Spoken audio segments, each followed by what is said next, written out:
Good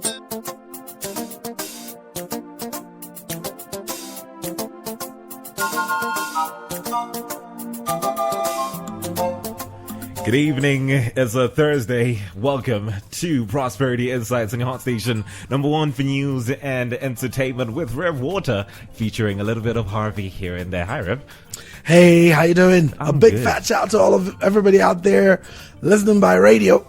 I mean, Rev, I think for some reason someone could probably start calling you Big Fat Shout. Yeah, Someone big fat shout, PHAT, fat. Fat Shout. I think it's a name that we can develop for you, like Fat Shout, Mr. Fat Shout. Yeah, Rev Fat Shout. Rev Fat Shout. How's that? That sounds cool. Yeah, why not? Why not? Today, somebody just tagged me just now, and they showed me a Mwebantu status 2 hours ago. Okay. $1.1504 kwacha. So that kind of took the wind out of me just before. I've seen it. Like it's all over your face. Yeah, but you know what? It's all over. I'm a perpetual optimist, so that ain't gonna bring me down. Optimism. You know what I'm saying? Because it's a good thing. No. Let me tell you why. Why? It's called the crunch. We must crunch. We must go down. We must get to the lowest in order to get to the highest. Yeah. So we're getting to our lowest right now. Absolutely. I mean, we're getting punches from every direction. Yeah. Left, it's right, gotta center, happen. It's left, gotta right, happen. center, everywhere. It had to happen because in order to appreciate something, you must not have it. Because when you have too much without going through a time of lack, you tend to take stuff for granted. I think we're suffering on all ends, Rev. I think we're suffering on all ends. How's been your network today? How's been your phone network today? Oh, Airtel. Oh wow, Rev. Wow, Rev. You just had to mention them. They did an official apology. It's in public domain, dude. They did something right here. I just was looking at it. You know, we apologize. The network has been crazy all over the country. Yada, yada, yada. So I did see that. Wow. It's been terrible. It's been terrible. But then I was wondering, like, is it worse than it normally is? There you go.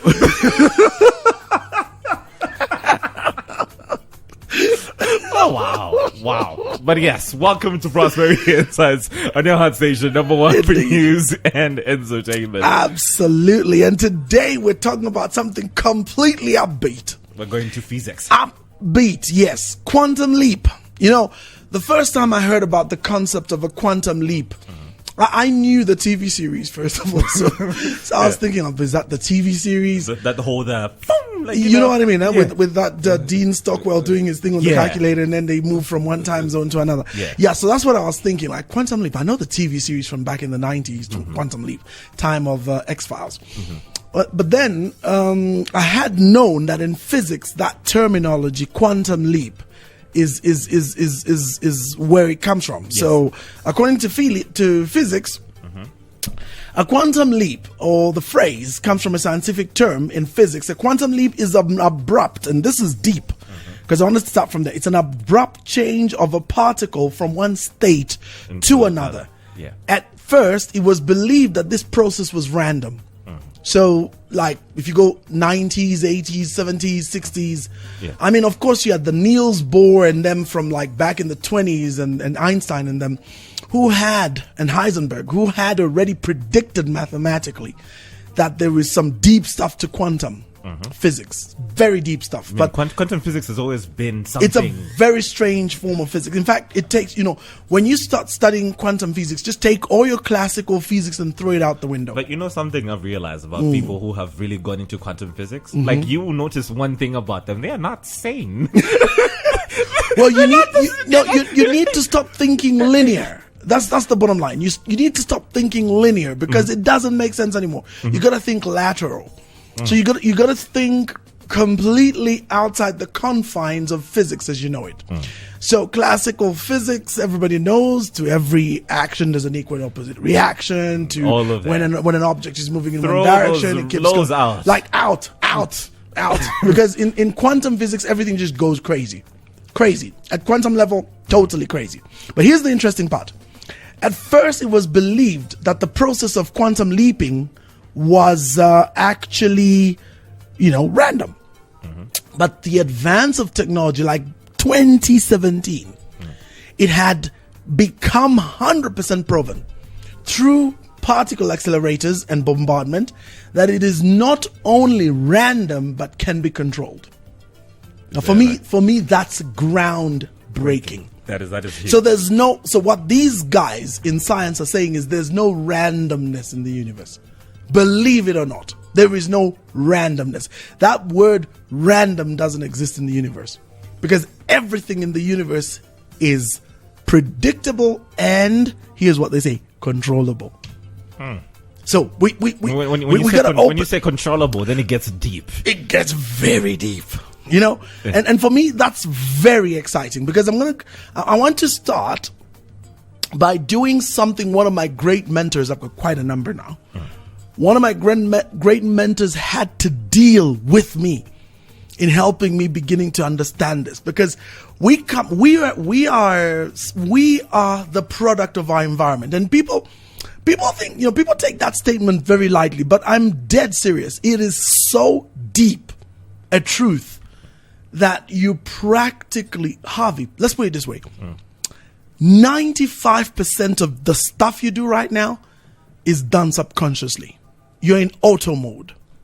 That is true. Yeah, because our subconscious minds, now this is what is so deep. Our subconscious minds process, let me pull out my calculator because I meant to do the calculations and I forgot. Our subconscious minds process 40 million bits a second. Okay, that's bits a second. That's what the subconscious mind can process every second. Okay, 40 million bits divided by 2 equals 20 million bytes. Divide by 1,000 equals 20 gigs. 20 gigs of data. 20 gigs of data per second. That's what your subconscious mind can process. Now let's compare to your conscious mind. Your conscious mind processes 40 bits, not megabits, bits per second.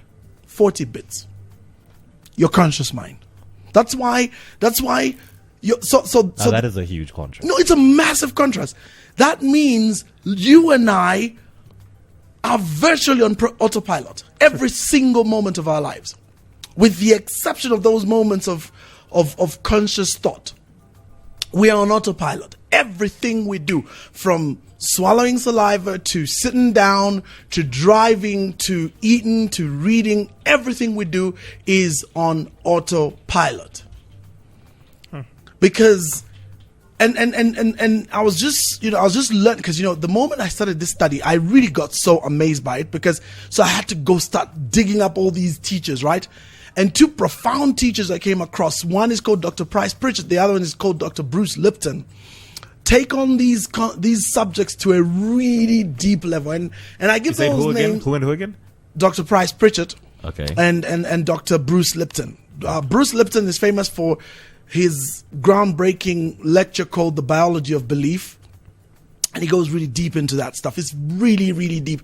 I can assure you that even for listeners, most of you, when you start just the first page of that, you'll be like, gee whiz, okay, this I'm not getting. You're just going to stop. You'll be bored because it's really deep. But the reason I read it is because I'm confounded by the information. It's almost like a form of awakening or reawakening, and you realize, wait a minute.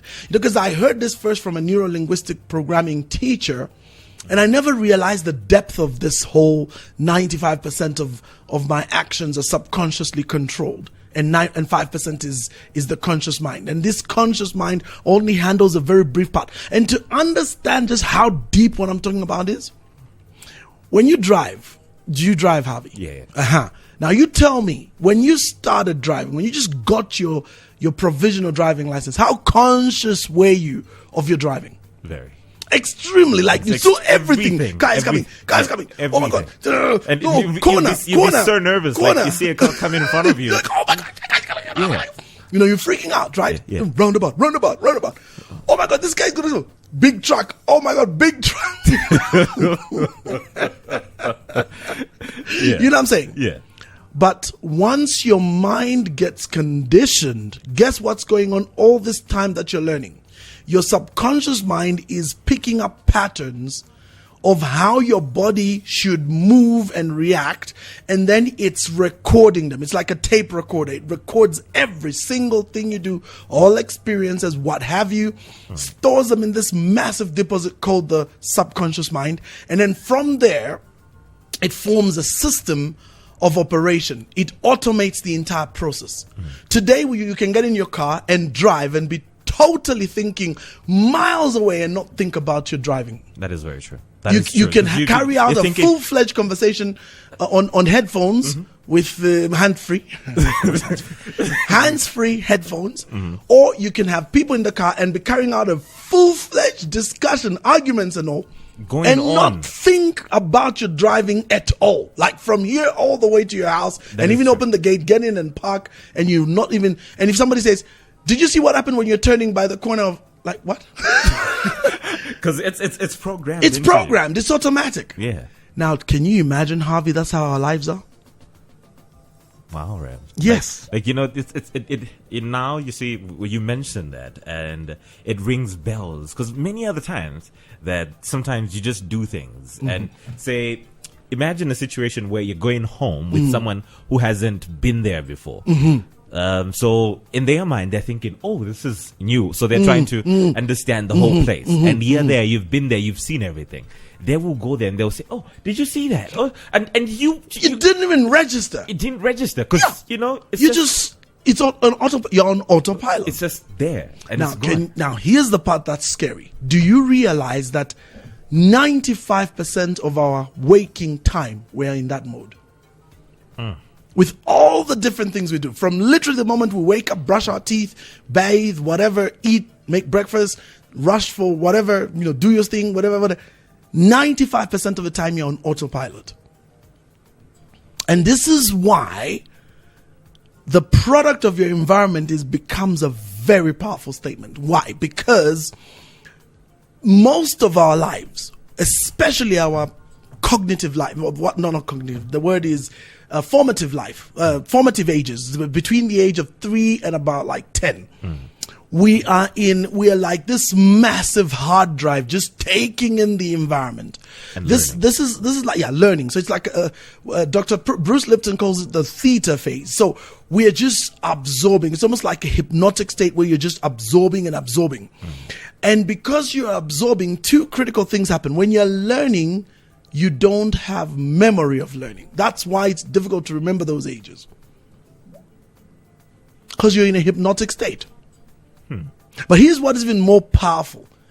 After we have learned, and guess who we're learning the most from? The greatest models next to us, which is our parents, our guardians, our sisters and brothers in our church and our community, teachers. These are the people that are around us all the time. So we're modeling them. These kids are like literally absorbing all the behaviors, words. And sometimes, as you grow up, you don't even understand how you get to pick up certain things. Correct. Especially habits of your parents. You don't realize it. Yeah. You will not realize it. See, here's the thing, right? I have a little brother. So most growing up, I was always with him, and literally 90% of my time, like always with him. And I'll tell you this: this guy speaks like me. Without the bass, but this guy speaks like me. Like he will say everything the way I would say it. Yes. And there you're wondering, like, why does this? You think about it, you look at him and you say, this makes sense. So he picked this up without even realizing. And it's the same thing with television. Absolutely. And that's why it's so dangerous. That's why, look, we really are the products of our environment, because whatever it is we're exposed to, we model. That is true. And now, if you can imagine that once we've modeled and tape recorded, then we replay. So meaning we will always react according to the environment that we modeled. That's some deep stuff, right? Deep stuff, man. This is quantum. We haven't even gotten started on this thing. Like we in the police ain't got stuff on me yet. Like we're in quantum phase right now. No. But like, when you look at these things, you start to wonder now, because many other times you look at certain people and you wonder, you say, so this person behaves this way. What is it about them that? And many other times now, for the longest time, I'd look at people and be like, But now when I see someone behaving in a particular way, I just wonder. I'm thinking, what is it? Exactly. Like, so why do they say, so for example, why do they say Kopala people have a certain way of thinking? Yeah. Very different from Lusaka people. That is true. Product of the environment. That is true. Now here's the part that scared me, because now we're going into quantum physics. We just said that at first it was believed that the process of quantum and abrupt changes was random, but with the advance of technology, 2017 particle accelerators, it has been 100% proven that it is not only random but can be controlled. Now here's something shocking. If things can be controlled at quantum level, and remember, quantum is way smaller than atom, smaller than neutron, smaller than proton. It's at quantum level. It's the particles that make... Particles, that's why there's particle acceleration used. Correct. So you've got your alpha particles, beta particles, theta particles, whatever. And all these particles are at subatomic level. Now, those who like watching movies like The Avengers, that's the theory behind the time travel, Ant-Man. The Avengers, Ant-Man and the Wasp. Correct. Yes. Ant-Man and the Wasp. So they would go to quantum level, and at quantum level, everything is like kind of messed up. Nothing is complete, nothing is consistent because of that stage they're at. Now, that's just a theory in a movie. But here's what's interesting. Scientists at... where? MIT. I think it's MIT or University of... I'm not very sure. Probably MIT. Recently, probably MIT. did research, and this is backable. And I'm happy to give quite a number of references to this, because I was very amused by this and I needed to do some search on this. They discovered that not only are we a product of our environment, but that memories can be genetically transmitted. And it's called epigenetics. I'm not kidding. Epigenetics. Go on. Now I'm letting it sink in for effect. Epigenetics. Real stuff. That we actually, first of all, memories can be transmitted from one generation to the next. Even if the next generation never experienced what the first generation felt, as long as that first generation was impressed at subatomic level by whatever the environment gave them, that fear, that whatever experience can be passed on to the next generation. And I'm guessing this is, there's the whole DNA and RNA. So I'm guessing it is in the RNA. I am not very sure, but there's very interesting research going on right now to say that they did, research on mice, right? They took mice and these mice were electrocuted, well, not to death, but they were given an electric shock every time they went after a particular type of food. So they would get electrocuted. And then after that, they did that so much that it became conditioned. They used snails, isn't it? Well, they used mice, the white mice in the lab.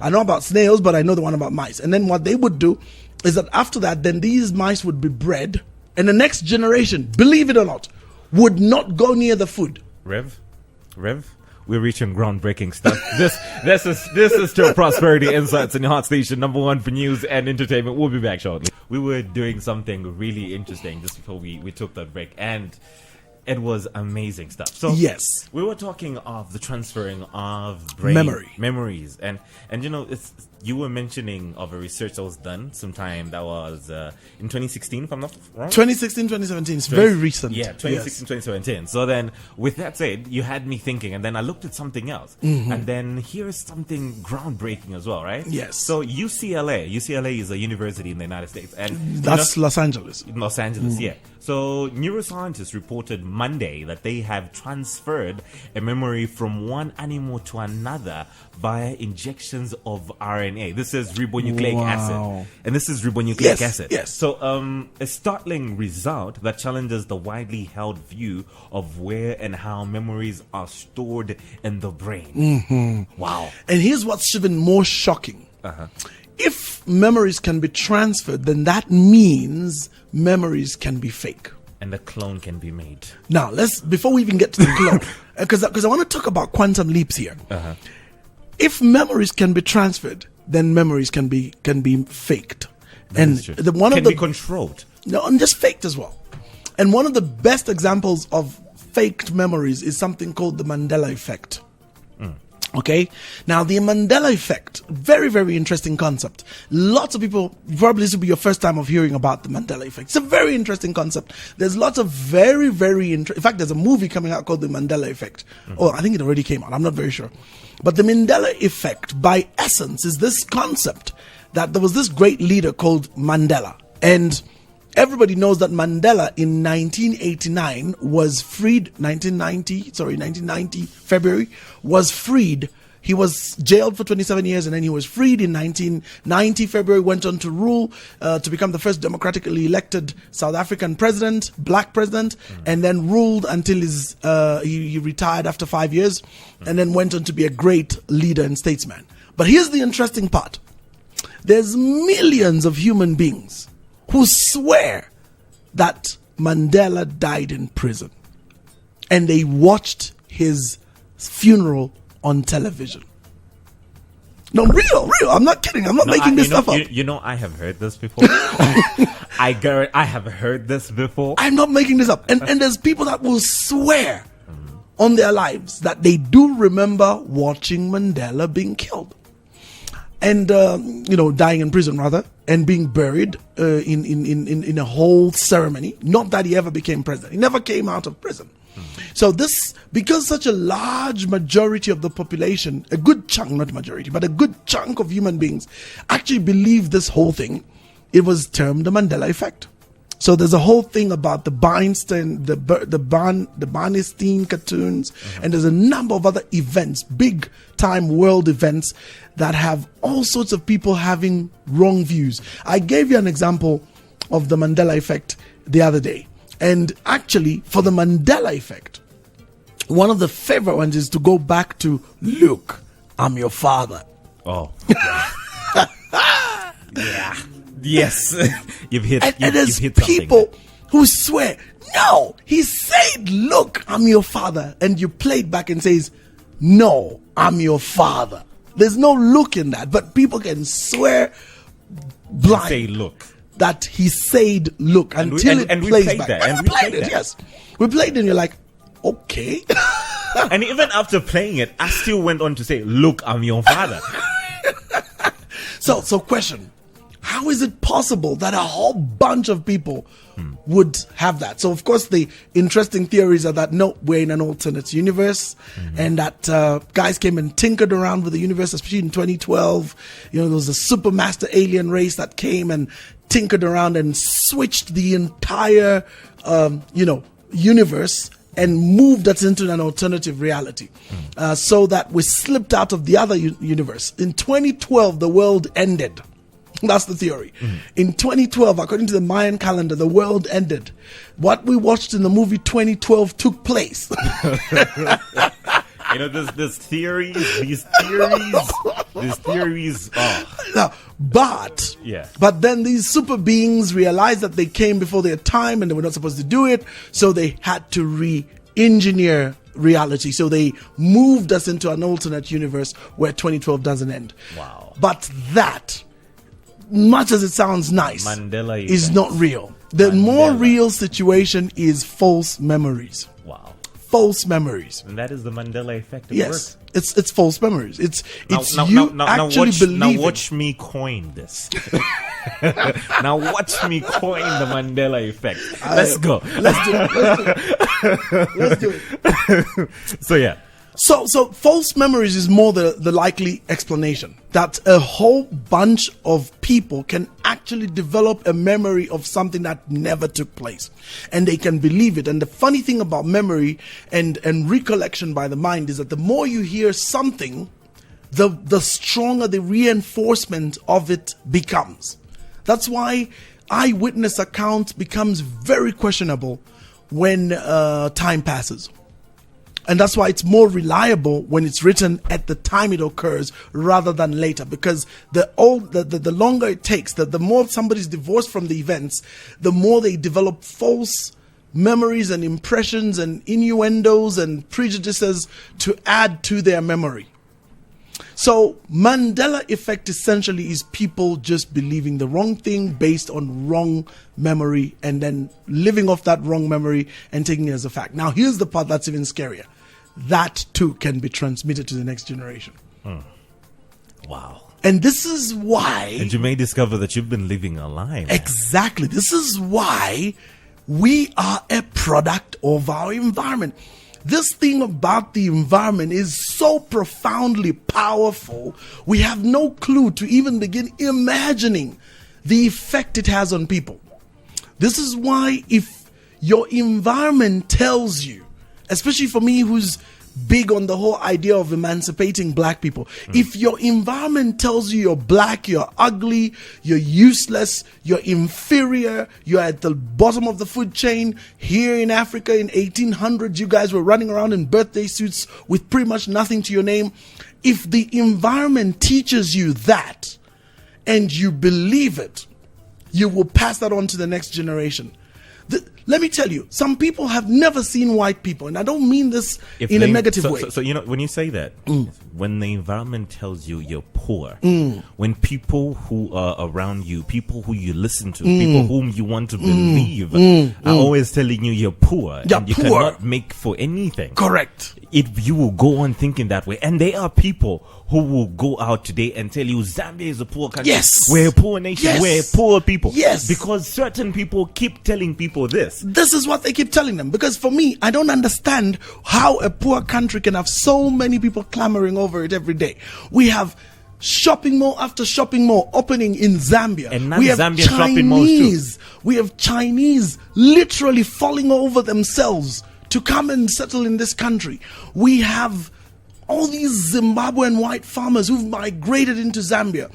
We've got this whole community of people that are getting rich, and the Zambian still remains poor. Why? Because the Zambian has been told he's poor. Thank you. He is a product of his environment. What has his environment been telling him? You're poor, you're third world, you're poor, you're third world, you need aid, you need aid, you need aid, you need aid. And that thing is just drummed in them every day. Aid, aid, aid, aid, aid, until it's like in your subconscious. It's totally at quantum level now. Aid, I'm just an aid man. I need aid, I need aid, I need aid. I need to borrow money, I need to get money. You know what I mean? And it's so bad now that we're at a level now where a white man shows up. And this is what I was trying to say the other time, and it just sounded wrong because people didn't get me. White man shows up and everybody just freaks out. You know, just freak out. Like all of a sudden, yes, sir. Yes, sir. No, yes, sir. boss. Yes, sir. Yes, sir. And I mean, I'm so ashamed to admit that I have colleagues of mine who had companies and they went with proposals before certain, influential companies and government institutions, and they give these in fact, let's not go far. One of the leading supermarket chains in Zambia, a colleague of mine is a supplier of a key product there, and no names mentioned because obviously I'll give him away, and I'll give away the institution if I mention it. And he went with his proposal initially for that product to be adopted in that institution, and true story, he was not even given the time of day. My brother went back, changed all his papers, put a white director, got a colleague of his to come over, and he and that colleague of his, white guy, walked back to the same office and made the proposal, and all of a sudden his product was adopted. As I speak, it's all over the shops. Sad. And this is a sad mentality, because this is not only here. This is something that you get to experience worldwide. In universities, say, if you're in university in the UK, you will be doing great as a student. You may be doing really well. But do you realize that to be a standout student, you have to be twice as good as the best person in that class? And that is the white person. And that's you have to very be true. Twice as good in order for you to be at his level. Absolutely. And not only that, Spike Lee said it. He was getting his Lifetime Achievement Oscar some years back, and there was Samuel L. Jackson, there was Denzel Washington and Wesley Snipes that were kind of like with him, and so they did their speeches, and I'm a bit of a follower of such things because I always admire any people of color that make achievement, because you want to kind of learn from them and just hear, because they have a lot to go against. And I get very angry when I hear people saying, well, it's a mind thing. Yeah, but who programmed that in them? And Spike Lee said that he had to work twice as hard. Denzel Washington said, what's his name? Samuel L. Jackson said it. Wesley Snipes said it. In fact, for Wesley Snipes, even his issues with taxes and what have you was just the system getting back at him, plus of course his own mistakes, but basically the system getting back at him, because it's very difficult for a black man in the US to make it. Very difficult. They have to go through so much more to make it. And then in Africa, it is so challenging because we are I don't like that word. We are products of the environment. And so the first greatest enemy we must overcome is the programming from the environment. And this is what I wanted to kind of get into with the quantum leap, although of course we won't have time to go into it. We'll do it in the next, whenever we next have a rant. But in the quantum leap, if we understand that we're a product of our environment, if we understand that we're a product of programming that has come through decades from the environment, plus memory passed down from our ancestors, then does it mean we're victims of circumstance? No, we're not. It has been proven repeatedly that we can totally reprogram our minds. Totally. Totally. When you look at the people that have conquered, and there is a saying, there's a common saying out there that goes, or that borders on the line to say, if you want to make it in this world, you have to challenge the norms. Yes. And these norms being us, the things that we've been raised on, the things that you've been taught. And more often than not, sorry to say this, but more often than not, we have been raised with the mentality to say, you're going to work, you're going to be under someone for the rest of your life, you're going to be someone's subject. And classic story. Classic story. Let me give you classic example. What do you want to do when you grow up? Lawyer, pilot, doctor, engineer. Have you noticed that every one of those essentially is a job? Simple as that. How many do you hear say, I want to be a footballer, or I want to be an entrepreneur? Especially entrepreneur. It doesn't even fit. Entrepreneur. Kid will be tongue-tied. Some things, like when you say them to your parents, to some of your family members, I'll tell you this, they will look at you and say, no. Yeah. They will just say, no. Forget about that. Now, here's the part that blew me away. Yeah. I have a colleague of mine who's, in fact, now I've just taken on a rabbi as a mentor recently. And one of the biggest shocks I heard from this rabbi, he's a messianic rabbi. So he believes in Jesus, but he's rabbi. One of the most profound things I heard from this man, he said, and I quote, Jews tell their children at the age of 9, 10, imagine, just when they're coming out of that theta phase and getting into the next phase where now they start having a conscious memory. Because apparently it's interesting that kids don't develop consciousness as you and I know it until the age of 7, 8. That's why it's so unfair to teach kids wrong things in their cognitive years, when they're still trying to form their mind, when they're still absorbing. But I digress. Now, when they reach the age of 9, 10, 11, here's what the Jewish parents start to tell their kids. They say, we are Jews. Those are Gentiles. Then they say this very interesting statement. When you grow up and you have a chance to go start working, we as Jews will join organizations to either take over them or own them. We will never join to work. Jobs are for Gentiles. That is powerful. And never forget that. Jobs are for Gentiles. That is powerful. Think about that. That is a powerful statement right there. And that's what Jews tell their kids. Now, I'm looking at the Asians, especially Asian Muslims. And you begin to see a pattern as well. You notice how many Asian Muslims of Zambian, origin, let's call them the origin, Zambian. So they're Zambians, but they're Asian. Look at how many of them, especially the Muslims, ever go to stay in a job. You'll never see. Every one of them will go join their parents. They'll go do some work somewhere, learn, but they will all go back into their family businesses, and they will be in those businesses and they will take over those businesses. They have no DNA to work for people. No. None, because their environment they come from does not teach them that. So you are not going to find a Muslim, Asian, or Zambian of Asian descent who is a job seeker. Very, very rare, because their environment doesn't teach that. Right. We teach that. From the time they are little kids, you'll be a doctor, you'll be a lawyer. And so they grow in this whole paradigm of job. And then so today, what happens? These youths can't go out there now, because now the song is changing. No, entrepreneurship. Now you're introducing entrepreneurship when their mind is already recorded, program, cast. Hence it's called a mindset. The mind is set in the mind. One of those, eh? Oh, there you go. So the mind is set in a particular way. It's cast in concrete. You have to literally break it. That's why the concept is to unlearn and relearn. So we break everything, throw it out the window, and we start again. And hence take that quantum leap. Correct. And today we can't even go into what exactly that is today. Unfortunately, time just doesn't allow us, because we've gone into some deep stuff. And I think those listening definitely have a lot to contribute. So my book's open. Ready to take those calls? Yes. But I just want to provoke you by telling you this. In spite of everything I've said out there, if you're listening to this, there's hope, because we can unlearn and relearn. We can program the entire programming. Whatever environment you're from, you can come out of it. You can break free totally. But it requires serious determination. And this is what the quantum leap was supposed to be.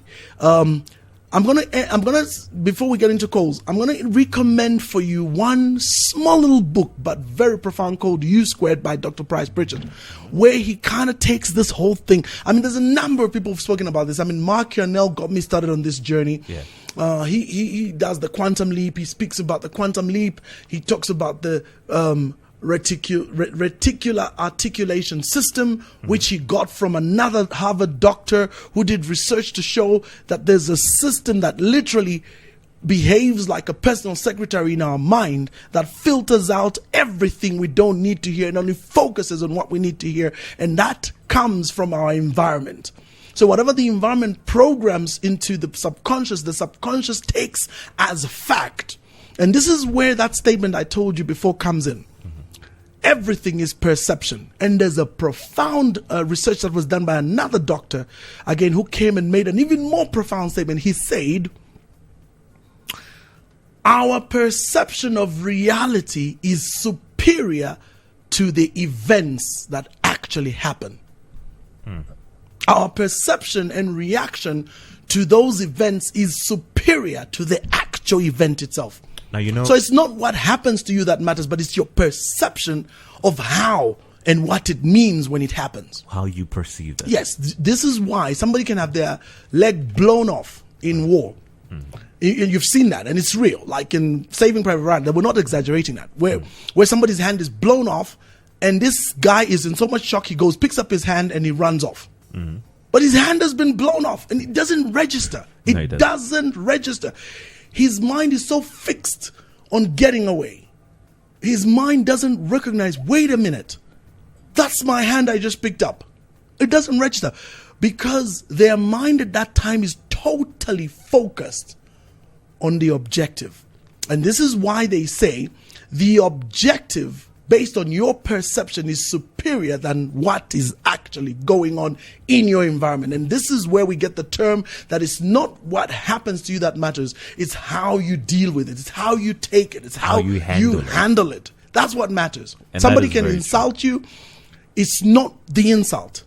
It's what you interpret of the insult. It's what you read into it. Correct. And that's why when you're a suspicious person and you've got issues from your past, bad relationships, and you're with your woman, and then your woman is across the room. Or with your man. Or your man, yes, and they start whispering and chatting with another guy and laughing.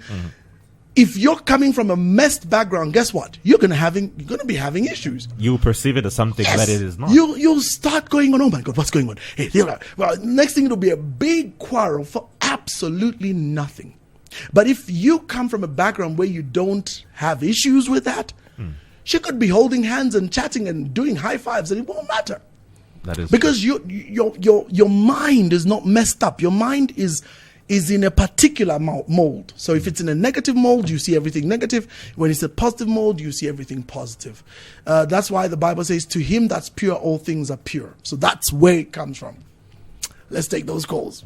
That is, we have had some dip stuff, Rev. We have heard some dip stuff. I have loved this conversation. So do give us a call right now. Let's get to hear what you have to say. If you have any questions for this conversation, or if you have something that you would like to add, anything that you would like to say, do give us a call right now. Phone lines are absolutely open. So numbers that you're calling us on are 0974 870 877 or 0967 877 447.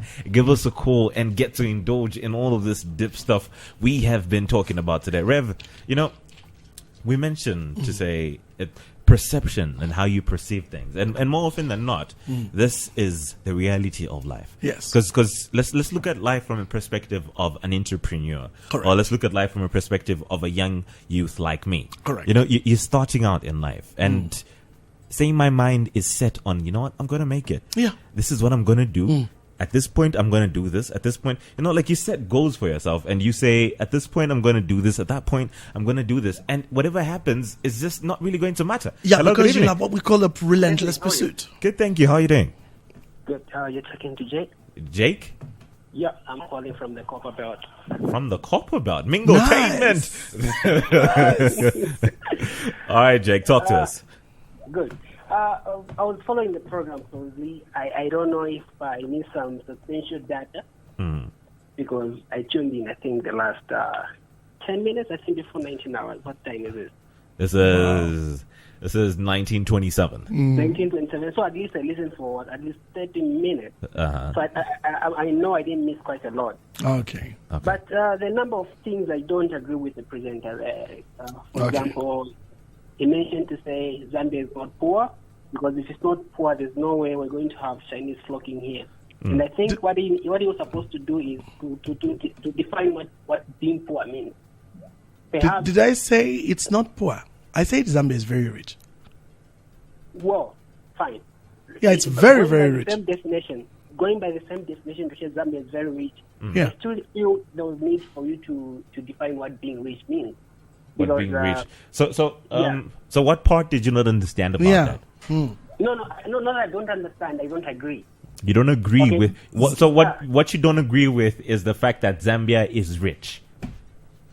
Well, like I mentioned, you're supposed to define what being rich means. So what is it that you do not? Okay, let me get this straight, Jeff. What is it that you don't agree with? For example, my understanding is he meant to say Zambia is rich in terms of wealthy or riches, because it left room for speculation. That is what I'm saying. You're supposed to define what being rich means so that you have the same definition. But then going by the general public definition of being rich means, it means, for example, our GDP should be able to translate to our population. We'll be talking about the GDP per capita, for example.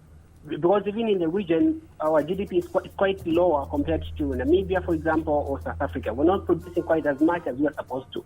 So my argument is based on economic terms. I'm not sure on what basis you're referring being rich to. Okay. Like, yeah. I would have potential. Yeah. Potential. You're talking about resources. Yeah, we did say that. I think maybe because you didn't listen. You didn't listen to the part we were talking, where that came from. But is there anything else you'd like to say? Is there anything else you differ? You said several things, so maybe there's something else also. Yeah. Okay, great. So maybe I may just make a little contribution to everything that he said. Okay. Because I also heard why he touched a bit on culture, and I feel that is very important. He mentioned the Greek culture where they put themselves first. They have their own Greek philosophy. And not so Greek, Jewish. My bad. So, yeah, I feel we need a similar concept model where we need our people to believe in themselves. Say inculcating our Zambian culture from maybe childhood. I don't know, whichever one we're going to pick, we need our own Zambian culture being defined by our own values in terms of business, in terms of working culture, working ethics, and so on. Even in politics, we need to be defined by a certain form of a culture. I agree with him when it comes to culture, but then maybe I missed the most critical part where I was talking about riches and Zambia being one of those. All right, Thank Jeff. you for your time. All right, Jeff. Thank Okay, you so Jeff, much. thanks a lot. Let's take on more calls. Let's take up some more calls. So do call us up. Number that you're calling us on, once again, is 0974-870-877 or 0967-877-447. This is Prosperity Insights on your heart station, number one for news and entertainment. Hello, good evening. Hello, good evening. How are you? Good, thank you. How are you doing, sir? I'm very good. Hi, Rev.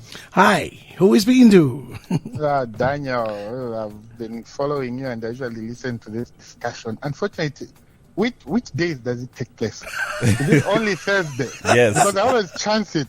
It is only Thursday. So Thursday is every Thursday from 18:30. Yeah, you actually know me. I'm Daniel, a sound engineer. Even Rev. Oh. You know me. Oh, Daniel. I've been following you for years now. Okay. I used to, when you were talking about culture, I've always followed Jim Rohn. Somebody introduced him to me like Correct. 2004. Powerful man. And for me to change my thinking, I'm putting up my business. It's running, but basically I believe we're in the putting up stage. Yes. And it wasn't easy for people to understand because I actually studied ACCA, and The for twist. me to tell my mother I'm not going to do practice accounts, I'm going to start my own business, to her, It was, you had gone mad. yes, it was like, the boy has lost it now. Yeah. Everybody, and it was a struggle with my wife for some time. Of course. Until when she started seeing some money from the business, she said, "This is the way to go." That always changes people's perception of things. And I've noticed that even my friends around me, they've changed the way they talk, some of them, because they've seen the way I turned it around. Correct. It was a struggle at first, Of definitely. course. But the worst struggle I had was the mindset change. Oh my God, you're not the That only one, is my the brother. worst. That was like almost 6 years of fighting myself. Yes. I was basically sitting at home, not doing anything, just fighting my mind. Yeah. And you know, I don't doubt that one bit. No, I don't doubt you because I can tell you even my. Anyway, so Daniel, go on. You're the one Before we calling. digress. You're the one on the call. Go on. It was, but I need to come and talk to you, Rev, about the one you just said about the Jewish and them. I think I really need And isn't it amazing? to have Just a before you go, discussion with you. absolutely, Daniel. Before you go off the phone, isn't it amazing that, relatively speaking, marginally, Jews are very, very successful wherever they go. Yes. I had Jews a friend. and Muslims. I was at Zika's. I had a friend. He was Jewish. He was doing accounts. And he didn't care about the exam. Yeah. And I asked him why. He told me, when I finish my school, I'm going to look for a job and then I'm going to work in my father's company. He told me that is the reason why I'm here. And I looked at him. And some time back, me and my mom had an argument. I said, why did you start a business? Would have all been waiting for you. Wow. I like that. And I've put it into practice. Like my young brother is doing accounts. And I told him, you are going to practice for 1 year, learn all those Tricks. legendary accounting practices, and you're coming into my company. Correct. And That this is, your program. I love that, Don't Daniel. even think twice about it. I love that. No, for me, that's Yeah. the key, Daniel. Thank you so much for coming through. Thank you. Indeed. All right, Daniel. Very Thank you so profound. much. And, Very and, profound. and Daniel's a proof of what we're talking about. That all of us have had this massive war with our minds. It's not just him. Even myself, there's paradigms I was dealing with this way this year, Harvey, believe it or not. Like still dealing with paradigms. I couldn't even believe it. I thought I had like overcome these things, but and I was they're like, still no, Let's do that. Oh my gosh. Today, let me tell you this. Today, on my way to work, right? for the longest time, I've been trying to. There's something that I've been trying to start, and there's a decision that I know I need to make, and a change that I know I need to make in my life. Correct. And I know I need to make this decision, but so I know I need to make this decision, but then I sit, I start, and then stop. I start, stop. And today I was thinking, why? What is it that I need to change about myself in order to finally do this? Because I've realized that for the longest time, it keeps going. And I know this is a battle that I'm going to have for a little bit longer. Yeah. But I came down to thinking, I was thinking about this. Before I left the house, I was in the shower, I was thinking about this. I left the house, I was dressed. This was the thing that was on my mind. And I was thinking, you need a change of mindset in order for you to change this. And definitely, when he was mentioning, I just went straight there. I was like, there. That's it. No, you're not the only one. And so the scary part, to repeat this, the scary part is that 95% of our waking time is automatic. It's not something we think about. That's what makes this a scary thought. And that's what makes this so profound, that we are on autopilot. So the question is, what programming have we put in our minds that is now autopiloting us? So because that's where the problem is. The problem is the mindset.